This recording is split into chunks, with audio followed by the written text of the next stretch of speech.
Hi, my name is Yasmin Qassem. I am from Yemen, originally from Yemen. Um, well, my father is actually half Yemeni and he's half Egyptian, and my mom is British Indian, so I'm from all those places. I was born in Kuwait and I lived in Yemen. I lived in Ethiopia, in Lebanon, in India, in Nepal, and most recently in Qatar. Growing up, I lived with my grandma and my mom. So I get bored easily. That was me my whole life. So whenever I'd get bored in a certain place, I'd move over to Nepal where my grandma lived, and then I'd live there for a few years, and then I'd decide that I want to go back and live with my mom. So I used to travel to Yemen. I have family everywhere, so I always thought that I could live anywhere I wanted to, and so that's what I did. My education kind of got messed up, and I didn't get to pick up or actually learn any other language. I can speak different languages, like I can speak Hindi, but that was mainly due to watching Indian movies with my grandma. And that can speak a little Nepali because I lived in Nepal. But yeah, it's all just verbal, so I don't really know how to read and write in any of those languages. Yeah, in all of these countries, I mean, the cultures, as you can imagine, they're very, very different. In Yemen, I think that was a culture shock, the biggest culture shock that I faced, because Nepal, India, Ethiopia, I mean, you have a little more freedom, but in Yemen, the people there are more reserved, and I look very, very, very different from Yemeni people. So yeah, it's just culturally speaking, and in the society in general, I was always seen as an outsider. I think wherever I lived I was seen as an outsider. But that forced me into just embracing the fact that I didn't really belong in any of those places, and then I did actually belong in these places at the same time. So wherever I go these days, I can always, even though I don't fit in, that is my comfort zone, not fitting in. So that's kind of who I am as a person right now. I can easily adapt, and I think this is due to how I was brought up and the places I grew up in. It's something that I had to learn in a very, it's very uncomfortable not fitting in, but in that I get to make my own, define my own comfort level. And I've never been sort of I've always had opinions that didn't necessarily match with all the people around me. And this is, I think, one of the main reasons why I started my own company, and why I pursued entrepreneurship from a very, very early age. I always knew that I wanted to have my own company. As a little girl, I think the first entrepreneurial story that I had was in Yemen. I had a little cycle, and I was the only child in the neighborhood to have a cycle, so I would just basically rent it out to all the kids in the neighborhood. I'd make them, I'd make them pay me for taking the bike around per hour on an hourly basis. So I think that's the first entrepreneurial journey that I've had. One sister and one brother. And they are so precious to me. They are the best human beings on earth. They're just wonderful, wonderful, objectively wonderful individuals. They haven't traveled with me. They mostly lived in Ethiopia, and before that in Yemen. After Yemen, they had to move to Ethiopia because the war had broken out, and things were getting very, very crazy, and they moved out just in time, because when they did, um, there was this bomb that exploded next to our house, and then the whole house was kind of destroyed. So they moved out just in time. But yeah, they only lived in Yemen and in Ethiopia. But they have traveled to India, they have traveled to Nepal. I mean, they've traveled quite a bit. And now my sister is studying in Malaysia, and her journey is going to start, her traveling journey is going to start from now. She's going to start making a lot of travel plans with her friends. But no, for a long time it was just me. My sister is the child after me, and between us it's 10 years difference. So for a long time I was alone. So yeah, I did most of the traveling, most of the exploring by myself, and that's why I like to teach them all the lessons that I've learned. So basically, I co-founded two different companies. One is called Modaris, another one is called Ajeer. One is based in the industry is education, the other one is freelancing, HR.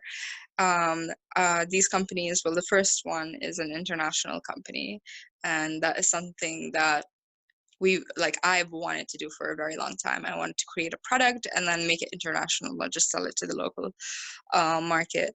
And I also am the chief strategic officer for these two companies. So I do a lot of things. I do a lot of strategic analysis, strategic planning for these companies. And it took me a really long time for me to define my role in the company, because I had studied business administration with an emphasis in marketing.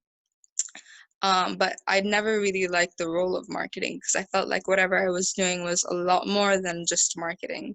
So recently, I was at a conference and somebody's title was Chief Strategic Officer. And then when I explored the job description, I was like, yeah, that's me, that's what I do.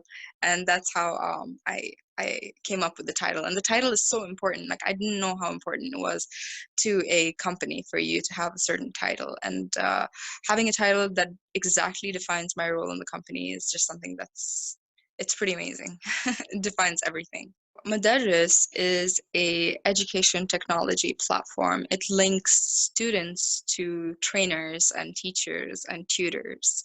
So it's basically a linking platform. So tutors, they get a profile on Modaris where they get to talk about themselves, include a picture, include their experience, their background, and display this information on our website. And students find them and they book them for various subjects like math and English, and skills as well, like cooking and playing the guitar.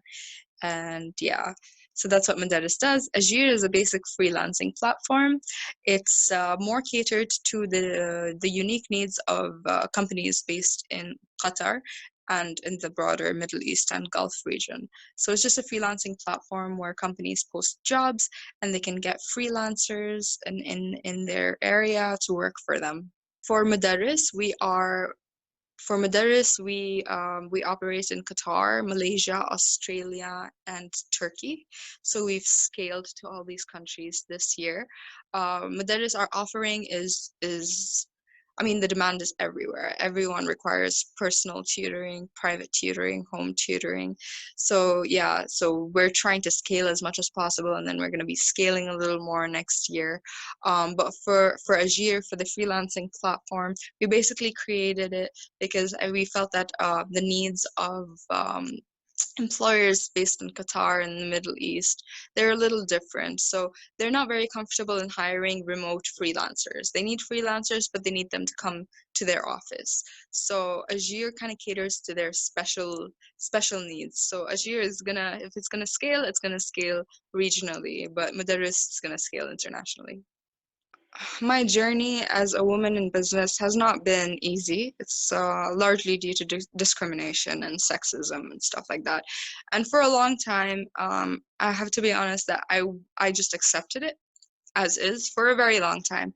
And it's something that I'm not very happy about. I wish I was the kind of person to stand up and say this is wrong and to fight for my rights, but it, like, subconsciously it just did a lot of damage, where I ended up being the quiet person who, even when I noticed that there was something wrong, or if I'm not being taken seriously, or if somebody speaks over me in a business setting, or if somebody doesn't see me as an authority, or as, you know, a co-founder or like a manager, I just, for the longest time, I would just, you know, take it. But there's this instance that happened not long ago in which I was on stage with some people that I worked with, and I was kind of invited to get off stage for the picture to include only men, um, and I did. And after that, a lot had changed because it was just something so horrible. Like, I let it out of my system. I saw the instance as it was. I accepted it. And then I decided that the next day I was not going to stand for that. And ever since then, never in my life did I decide to go one way and then stick to that route. I was always the kind of person to get up one day this mood, one day that mood, one day I wanted to do something. So that was the biggest instance in which I stuck to it, and everything that has happened after that has been so positive. So that in itself was a positive moment, you know. It was wrapped in a lot of negativity, but the outcome was so amazing because I got up from the next day onwards. I just, my whole attitude, my whole behavior changed. Um, whenever I see something that's not right, I speak out. Even if I'm served the wrong food in the restaurant, I speak out. I always used to be fine with it. I used to be like, oh, whatever. But right now, I expect to be treated a certain way.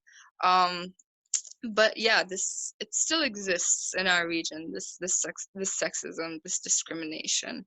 And I think a lot of women are much better than I am in terms of identifying all of these problems and fighting against them, and they've been fighting for a lot longer than I have. This is a brand new journey for me for me to tell people, like, you know, or for me to like go against everything that I had been through or been taught my whole life, that women were inferior, so on and so forth. It's very new for me.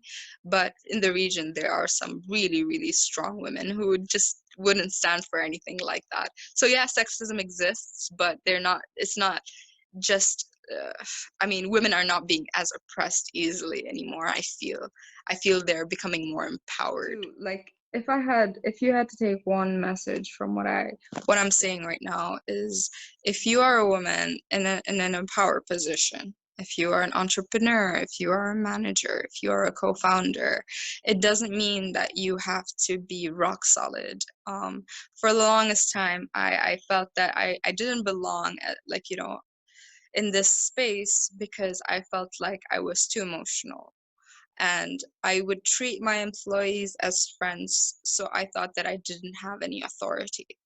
But it took me a long time to realize that you can be kind and still be a manager. You can be gentle and still be an entrepreneur. You can be friendly and still be those things. You can be sensitive. You can show emotion and still be like a strong female entrepreneur. Those things are absolutely fine.